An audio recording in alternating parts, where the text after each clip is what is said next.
નમસ્કાર, હું છું એન્કર અર્પિતા પટેલ. આપ જોઈ રહ્યા છો news snap channel. News snap ચેનલમાં દર્શક મિત્રો આપનું હાર્દિક સ્વાગત છે. દરરોજ નવીન સમાચાર જોવા માટે સતત અમારી સાથે જોડાયેલા રહો. મોહમ્મદ અલ્તાફ યાકુબભાઈ ભરૂચી, લિંબાયત શાસ્ત્રી ચોક. 22 વર્ષથી વકાલત સાથે સંકળાયેલા લિંબાયતમાં શાસ્ત્રી ચોક પાસે હુમલો. 3 યુવકોને પરિવાર સાથે વકીલ પર હુમલો કરાયો. અફઝલ ઇલિયાસ પટેલ, ઇમરાન ઇલિયાસ પટેલ, અનવર ઇલિયાસ પટેલ દ્વારા હુમલો કરાયો.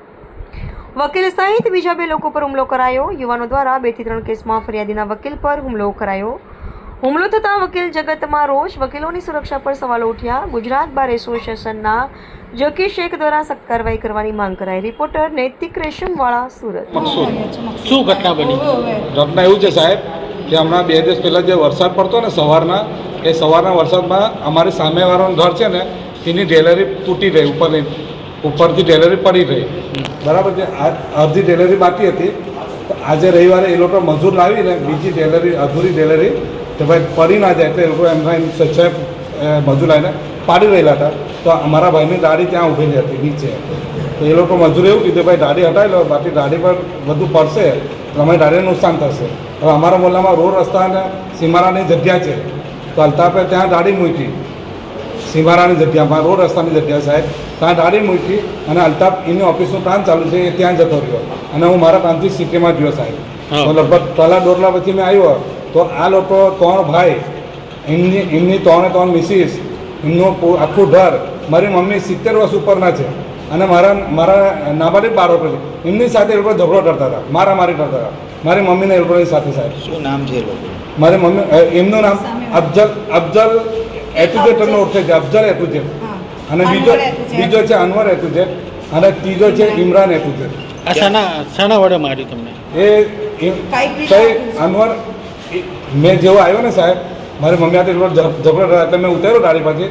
મેં ખાલી એટલું બોલ્યો ને શું થયું, તો એવું તરત જ 3 ભાઈ મારી ઉપર તૂટી પડ્યા અને એક ભાઈ અનવર છે, તેના હાથમાં કંઈ હતું પથ્થર, એ મને પથ્થર મારી દીધો સાહેબ. એટલે વાટવાથી હું નીચે પડ્યો ને જ્યારે બીજા ઊભો થયો તો એટલે 3 ભાઈ મને જોરમાં ધક્કો માર્યો એટલે મારા હાથ પગ સાહેબ અહીંથી આ શોલ્ડરમાંથી જરા ટેપ થઈ ગયો છે. ઓકે. એટલે અમે ટ્રીટમેન્ટ લેવા हमारा आप है नाम लेते हो એટલે અમે ટ્રીટમેન્ટ લેવા માટે અહીંયા સિવિલમાં આવ્યા जो છીએ. बोलना है ना मोहम्मद अल्ताफ याकूब भाई भरूची। क्या क्या करते हो? मैं सूरत डिस्ट्रिक्ट कोर्ट में क्रिमिनल साइड प्रैक्टिस करता हूँ। क्या हुआ था? हमारे मोहल्ले सर्वे नंबर 41-2 और सर्वे नंबर 43 शास्त्री चौक लिंबायत में एक जगह रस्ते वपराश किए। तो मोहल्ले वालों ने 2 साल पहले जो है तो इनके ऊपर हमारे मोहल्ले में सर्वे नंबर 43 में मेरे घर से 5वां घर है, प्लॉट नंबर 31 में वो लोग रहते हैं। इमरान इलियास पटेल, अफजल इलियास पटेल और अनवर इलियास पटेल, ये लोग ने जो है तो इस जगह का इमरान इलियास पटेल ने बोगस बनावटी दस्तावेज बना दिया रास्ता वपराश की जगह। तो उसके लिए हारून आदम काकू जी ने फरियाद किया था लैंड ग्रेबिंग की कलेक्टर में। उसकी तपास लिंबायत ने पूरी करके कलेक्टर में भिजवा दी है। और उसके बाद जो है तो कलेक्टर में वांडा अर्जी भी दी थी कि ये बोगस दस्तावेज इसके आधार पर एंट्री ना हो। तो वो एंट्री, कच्ची एंट्री को रद्द कर दी नायब कलेक्टर ने। तो उन्होंने अपील करी। उसकी अभी फ़िलहाल में अठवाडिये के बाद मैंने उसका जवाब वो लोग ने अपील कर उसका जवाब रख दिया। तो अभी अठवाडिये के बाद उसका फाइनल डिसीजन आने वाला है। और उसके लिए और दूसरा केस सिविल दावा भी दाखिल किया है। आज क्या हुआ है? सिविल दावा भी दाखिल किया है कोर्ट में। तो सिविल दावे के अंदर भी मैं लॉयर हूँ, ये सब काम में मैं लॉयर हूँ। तो ये लोग मुझे लॉयर तरीके इस मैटर में से मैं निकल जाऊँ, इसलिए मुझे मेरे ऊपर प्रेशर करने के लिए आज जो है तो हमारे घर के सामने 3 दिन पहले दीवार टूटकर गिरी थी ना, तो वो लोग ने बाकी की दीवार बनाने के लिए बाकी की खड़ी हुई दीवार को तोड़ रहे थे। तो मेरी गाड़ी पार्क करके मैंने यहाँ पर रखी। तो ये लोग बोले कि ये गाड़ी, ये लोग जो है तो मेरी गाड़ी के ऊपर हमला किया, कांच तोड़ डाले। और वो गाड़ी, उनका मूल इंटेंशन, गाड़ी के अंदर किसी ने बताया कि मेरे केस के पेपर है, तो केस के पेपर निकलवा लेने के लिए उन्होंने गाड़ी के ऊपर हमला करके पीछे की जो सीट है उसमें केस थे, हमला करके तोड़ डाली। और फिर मुझे मेरे भाई को और मेरे भतीजे के ऊपर हमला किया और सबको बोला कि अब तू ये केस में से हटता है कि नहीं हटता है, नहीं तो फिर तेरे को जान से मार डालेंगे, तेरे परिवार को जान से मार डालेंगे और यहीं पर ही कब्र खोद डालेंगे। ऐसा करके मुझे अनवर ने मुझे जो है तो आँख के ऊपर डीग मुक्के से मारा और उसके बाकी जितने भी परिवार वाले थे वो लोग भी टूट पड़े। और मेरे भाई के ऊपर पत्थर से जो है तो मारा है। वो अनवर ने और इमरान ने मेरे को डीग मुक्की से मारा है ऊपर, आँख के ऊपर। देखिए जकी एडवोकेट जकी साहब का फ़ोन आया मुझे 1 घंटे पहले। उन्होंने मुझे बताया कि ऐसा अल्ताफ़ बरूची एडवोकेट के साथ हुआ है। ये आम एकदम आजकल आम हो गया है। हम लोग आपके प्रोटेक्शन के लिए लड़ते हैं, हम कानून की हिफाजत के लिए लड़ते हैं और ऊपर से हमारे पर हमला होता है। तो अब ये ज़रूरी है और मैं अब इस बार कहता हूँ इनको, ये यहाँ पे मेंबर है हमारे BCJ के ऑलरेडी, कि अब एडवोकेट्स प्रोटेक्शन एक्ट जो है उसको नाफिज करना, उसका इम्प्लीमेंटेशन होना बहुत ज़रूरी हो गया है।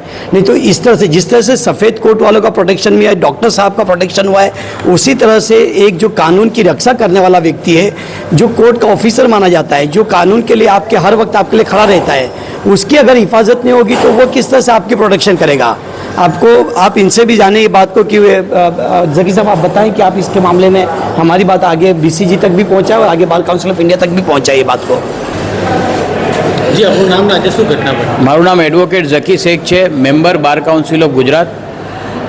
આજરોજ અલ્તાફભાઈ પટેલ અમારા એડવોકેટ જે સુરત ખાતે પ્રેક્ટિસ કરે છે તે એક કેસમાં વકીલ તરીકે હાજર રહે છે અને તે કેસની અંદરના પક્ષકારોએ એમની સાથે પૂર્વગ્રહ અને દાજ રાખી અને પાર્કિંગની બાબતનો ઇસ્યુ બનાવી તેમને માથામાં લાકડાના ફટકા મારી અને ઈજાઓ પહોંચાડેલ છે અને તેમની ગાડીના કાચ તોડેલ છે અને કેસના પેપરો પણ ત્યાંથી ઝૂંટાવવાનો પ્રયત્ન કરેલ છે અને અમારા વકીલશ્રીને વકીલ કેસમાંથી ખસી જવા માટેનું ધાકધમકીઓ તથા જાનથી મારી નાખવાની ધાકધમકીઓ પણ આપેલ છે।